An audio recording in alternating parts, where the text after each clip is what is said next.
Hi everybody, this is Judy at Judy in the Kitchen. Today we're talking about herbs and spices, and I have some tips for using herbs and spices for you.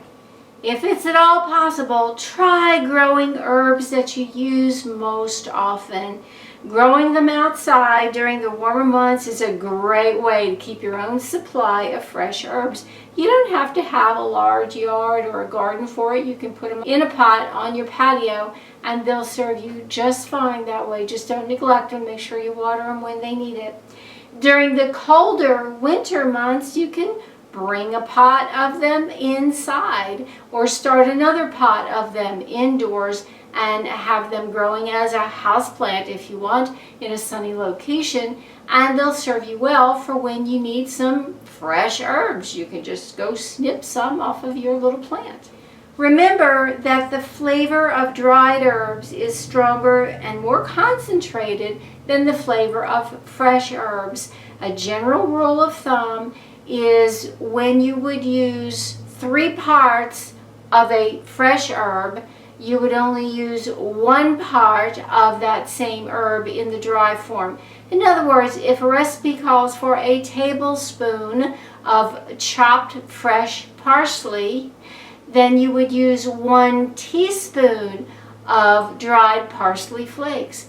Very simple, not hard to convert, but remember it's 3 parts fresh to 1 part dried, and you'll keep your flavor ratio balance about like it should be.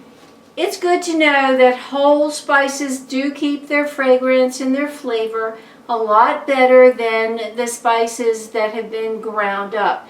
So if possible, buy your spices in the whole form, get a hold of a good spice grinder and grind them up as you need them, and you'll have the best flavor possible from the spices that you've got in your cabinet.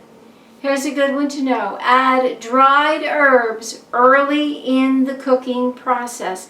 And they're dry, they're dehydrated. They need a little bit of time to soak up some of that cooking liquid and replenish their flavor and be able to release that flavoring into whatever food you are cooking. Add fresh herbs like parsley, thyme, basil, something like that, late in the cooking process. That will preserve their delicate special flavors and add a little extra color to the dish as well. If you add them early on, that flavor is going to be released and then it's going to dwindle and it won't provide as much flavor as you would have hoped for and liked for. So save them and add them toward the end of your cooking process. Save a little extra and add it as a nice colorful garnish to your dish. When you're using spices, remember that they can provide a very powerful punch to your flavoring in your dish. And so it's really best to add a little bit at a time. Let it cook some, taste it. You can always add more if you feel like it needs more flavoring. But if you added a whole bunch up front and then you taste it, oh, it's going to knock your socks off potentially. And then you're trying to figure out, what can I do to mask this flavor? It's a whole lot easier to add more than it is to cover up too much flavoring. So bear that in mind. Always add a little more if you need to, but try not to have to get to the point of covering it up. Toasting your spices before you add them to a dish can help to enhance the flavor. Toasting is really very, very simple to do. You just heat up a dry skillet, no oil, dry skillet on medium heat, and then you add whatever spices you want to add to your dish to that dry skillet. Stir them constantly, okay? Stir them constantly until they toast and they become very aromatic. You smell it, it smells good.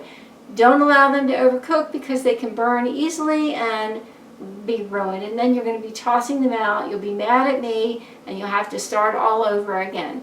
So just watch them carefully and don't overdo it, and they'll add a nice toasty flavor to your dish.